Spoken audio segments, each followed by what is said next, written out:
بسم اللہ والحمد للہ والصلاة والسلام علی رسول اللہ، اما بعد۔ محترم سامعین کرام، دروس حج کے سلسلے میں آج ایک اور نئی درس کے ساتھ آپ کے سامنے حاضر خدمت ہے۔ آج کا ہمارا درس رمی جمرات سے متعلق ہے کہ رمی جمرات کا صحیح طریقہ کیا ہے اور رمی جمرات میں حکمت کیا ہے، قرآن و سنت میں اس کی کیا فضیلت اور حکمت بیان کی گئی ہے۔ تو سب سے پہلے آتے ہیں کہ رمی جمرات کا مطلب کیا ہے۔ تو یاد رکھیے، رمی جمرات کا مطلب یہ ہے کہ حج کے مخصوص دنوں میں مینا میں موجود ستونوں کو کنکریاں مارنا، یہی جمرات کہلاتا ہے۔ یہ عمل حج کے واجبات میں سے ہے، لہذا جب آپ حج پر جاتے ہو تو اگر آپ نے ان واجبات کا اہتمام نہیں کیا تو آپ کا حج ادھورا رہ جاتا ہے اور آپ کے ذمے حج کا ایک اہم رکن وہ باقی رہ جاتا ہے۔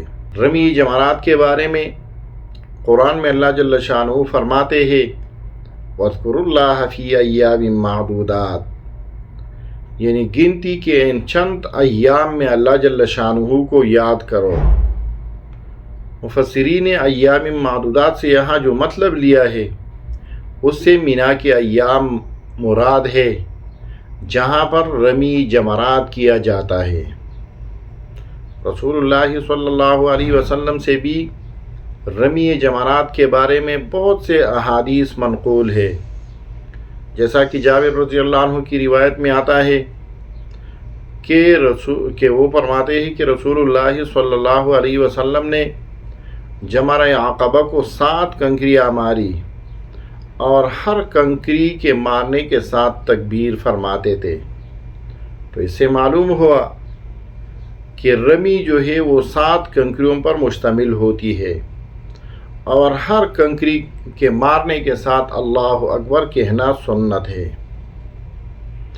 یہ تو رمی جمرات اور اس کی تعداد ہے، لیکن رمی جمرات کا کیا طریقہ ہے؟ صحیح طریقہ جو رسول اللہ صلی اللہ علیہ وسلم اور صحابہ کرام سے ہمیں پہنچا ہے کہ رمی جمرات کا صحیح طریقہ کیا ہے۔ تو یاد رکھیے، سب سے پہلے رمی جمرات کے لیے نیت، خالص نیت کر لینی ہے۔ زبان سے الفاظ کہنا ضروری نہیں، بس آپ کے دل میں یہ ہو کہ میں اللہ جل شانہ کی رضا کے لیے یہ جمرات اور یہ رمی کر لیتا ہوں۔ اس کے لیے کنکری چننا، چھوٹی چھوٹی کنکریاں ہو، بس اتنی سی ہو، یعنی مٹر یا چنے کے دانے کے برابر ہو، اور وہ کنکریاں پاک صاف جگہ سے لی گئی ہو۔ اگرچہ یہاں پر حاجیوں کو ایسے ہی ملتے ہیں، لیکن یہ جو ہم نے مٹر اور چنے کے دانے کے برابر کی بات کی، یہ اس وجہ سے کی کہ بعض لوگ جب رمی جمرات کرتے ہیں، شیطان کو مارتے ہیں، تو بعض لوگ جوتوں سے مار دیتے ہیں، بعض لوگ کوئی اور بڑی چیز اٹھا دیتے ہیں۔ یاد رکھیے، جس کنکری سے آپ رمی کرتے ہو، شیطان کو مارتے ہو، وہ بس اتنی سی ہو، چنے کے دانے کے برابر یا مٹر کے دانے کے برابر ہو۔ پھر کسی بھی بڑی چیز سے اگر آپ شیطان کو مارتے ہو، رمی جمرات کرتے ہو، تو آپ کا سنت طریقہ جو ہے وہ آپ سے فوت ہو گیا اور آپ سنت طریقے پر اس کی ادائیگی سے محروم ہو گئے۔ اب آتے ہیں کہ رمی جمرات جو ہے، شیطان کو جو مارنا ہے، یہ ہر رمی جو ہے، ہر مرتبہ شیطان کو مارنا جو ہے وہ 7 کنکریوں پر مشتمل ہو۔ ہر کنکری الگ الگ مارنی چاہیے، ایسا نہ ہو کہ آپ نے 7 اٹھا دیا اور ایسے مار لیے، نہیں، 7 کنکریاں اور آپ نے اس طرح مارنا ہے، اس طرح مارنا ہے، یہ نہیں کہ بس 7 کو ایک مٹھی میں پکڑ لیا اور اس طرح مار لیا، یہ رمی جمرات نہیں ہے۔ اور ہر کنکری کے مارنے کے ساتھ ساتھ آپ نے تکبیر اور اللہ اکبر کہہ لینا ہے۔ اس میں تھوڑا ترتیب بھی یاد رکھیے، کیونکہ یہ رمی جمرات جو ہے یہ 3 دن آپ نے سر انجام دینا ہے۔ عربی میں اس کو جمرہ صغرا، جمرہ وسطیٰ اور جمرہ عقبہ کہتے ہیں۔ مطلب یہ کہ پشتوں میں یا عام اصطلاح میں ہم کہتے ہیں کہ شیطان کو مارنا۔ پہلے دن جو آپ مارتے ہیں وہ پہلا دن، دوسرا دن اور تیسرا دن، ہر دن آپ نے 7 کنکریاں مارنا ہے۔